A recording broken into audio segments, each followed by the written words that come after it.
Países más afectados sin dudas por el coronavirus es Brasil. ¿Y qué va a pasar en las fiestas? Ellos hacen unas fiestas y un homenaje en realidad al mar muy especial para fin de año. Bueno, me parece que está absolutamente todo bloqueado, pero para eso lo tenemos a Patricio de la Barra, él es colega de Brasil, para que nos cuente un poco de qué se trata este bloqueo en las playas. Patricio, muy buen día. Hola, muy buenos días, Sofía. Sí, efectivamente, tal como tú dices, en Río de Janeiro y algunas playas del litoral de San Paulo está estrictamente prohibido permanecer durante el pasaje de año, es decir, del día 31 al día 1. Las medidas ya fueron anticipadas, inclusive en estos momentos es muy difícil que tú accedas a Copacabana, Leblon y Ipanema, donde tradicionalmente se reúnen aproximadamente 2 millones, 2 millones y medio de personas para ver este espectáculo pirotécnico, los fuegos artificiales, que también fueron prohibidos, es decir, están suspendidos cualquier tipo de evento que se realizaba en las playas con show y una serie de otras cosas. Esto en virtud del aumento de casos del COVID-19 y el aumento también de los contagios que se están registrando en el estado de Río de Janeiro. Ahora, ¿qué es lo que ocurre? Cada estado, cada municipio toma sus propias determinaciones. Claro. Lo que quiere decir, por ejemplo, que acá en San Paulo, en Guarujá, que es una playa bastante conocida, va a haber estas medidas estrictas, inclusive con multas altísimas para las personas que salgan a la calle a provocar aglomeraciones o sin el barbijo. Lo mismo en Río de Janeiro, pero al lado tú tienes San Sebastián, Maresias, donde los prefectos de esas ciudades o los alcaldes de esas ciudades han permitido que se realice este tipo de eventos y este tipo de festividades.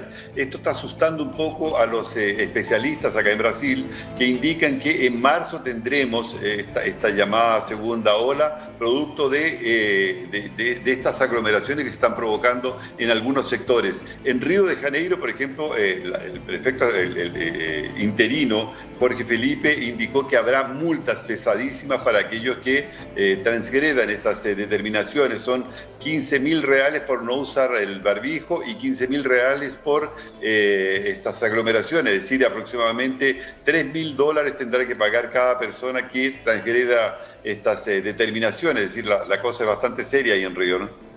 Sí, y teniendo en cuenta esto que hablamos de Río de Janeiro, ¿cómo ha estado estos días con lo que es el turismo? Yo tengo varios conocidos argentinos que han viajado, digo, eso también genera movimiento. Digo, ¿cómo está el turismo hoy allá, en un lugar como Río que depende pura y exclusivamente del turismo, o gran parte? Claro. Exactamente. Bueno, cayó mucho la frecuencia de turistas extranjeros, principalmente argentinos, uruguayos, chilenos, que venían en esta época, por ejemplo, a Bucios, donde hubo un conflicto muy fuerte en el cual se cerró la ciudad, después se reabrió por una orden judicial. Cayó mucho la frecuencia, es decir, había una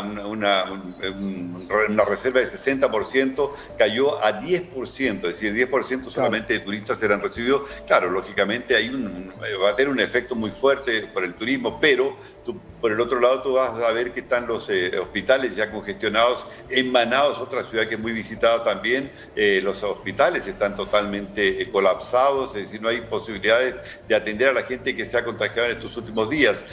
Ayer registramos 1.111 casos de muerte, cosa que no venía ocurriendo desde septiembre acá en Brasil. Ya se sube a prácticamente 7.600.000 los números de contagiados. Ahora, ¿qué se sabe A ver, porque me sorprende mucho que, por ejemplo, Chile, Argentina, se estén vacunando y en Brasil, que es el país, digamos, más importante, más fuerte económicamente de la región, aún no hay novedades. ¿Qué es lo que se sabe desde allá? Que siempre se sabe mucho más que acá de la vacuna. Bueno, acá tú sabes que se seleccionaron 4 vacunas, 2 de ellas ya están siendo fabricadas, incluso en Brasil. Una de ellas es la Sinovac, que está siendo fabricada acá en el Instituto Butantan en Brasil, y se importaron aproximadamente 8 millones y medio, de dosis de vacuna, y hasta el día 31 tendremos acá 10 millones de vacunas. Pero ¿qué es lo que ocurre? Ninguna de estas laboratorios ha solicitado oficialmente la autorización de la Anvisa. La Anvisa está esperando el resultado de la tercera fase, tanto de la Oxford con el laboratorio AstraZeneca, que también fue aprobado acá y el gobierno invirtió 360 millones de dólares.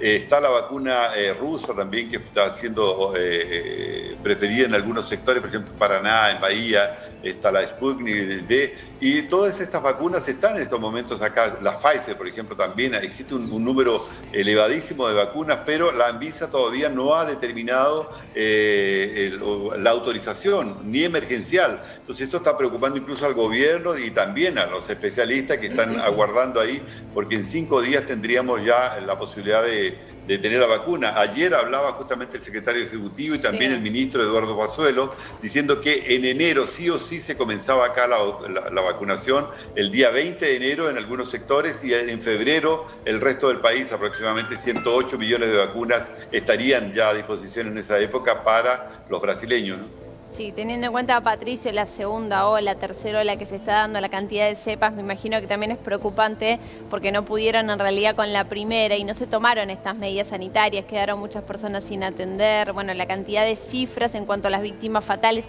y contagios refleja lo mal que estuvo Brasil. Sí, exactamente. Hubo problemas acá, demoras, por ejemplo, como a esta hora de las vacunas, en resolver algunos puntos, algunas cosas puntuales. Por ejemplo, las autorizaciones, ya se realiza acá la vacuna, por ejemplo, la Pfizer, que ya está distribuyendo vacunas, el laboratorio ya trabaja con 50.000 personas, no ha habido grandes efectos colaterales. Es decir, no se ve grandes motivos por los cuales Brasil no haya comenzado ya su proceso de vacuna. Se han determinado 4 fases de esta vacuna, inclusive ya determinadas. Los hospitales públicos, municipales, están todos adaptados para recibir a las personas más vulnerables y también a aquellos de la línea de frente, que son los más expuestos al virus. Está todo determinado, es decir, lo único que falta es la autorización de la Agencia Nacional de Vigilancia Sanitaria, que es el órgano máximo acá para determinar el uso de remedios y vacunas y lo demás. No se sabe el motivo. Ayer, por ejemplo, daba una entrevista el ministro, como te explicaba, de Salud, y bueno, está haciendo una gestión muy fuerte y dice que, por otro lado, aparece Bolsonaro diciendo que son los laboratorios los que tienen que exigir esta autorización, aunque sea emergencial. Bueno, la situación es esa, muy complicada acá en Brasil y creciendo diariamente el número de víctimas fatales. Hay sectores, por ejemplo, en que se ha decretado el lockdown. Sí. Nosotros en San Pablo estamos con restricción, solamente producto de primera necesidad y una serie de otras medidas que fueron tomadas y adoptadas acá en Brasil, pero solamente el 40% de las personas está obedeciendo, el 60% no lo hace. No, es cierto. Patricio, vamos a estar muy atentos, por supuesto, a cómo siga Brasil con la cantidad de casos. Te agradecemos tu tiempo. No, por favor, muy buenos días, Sofía, Leo. Fue un gusto haber conversado con ustedes hoy. Que tengan un lindo año próximo. Muchas gracias. Gracias, igualmente. Patricio, El gusto igualmente. nuestro. Abrazo, viejo.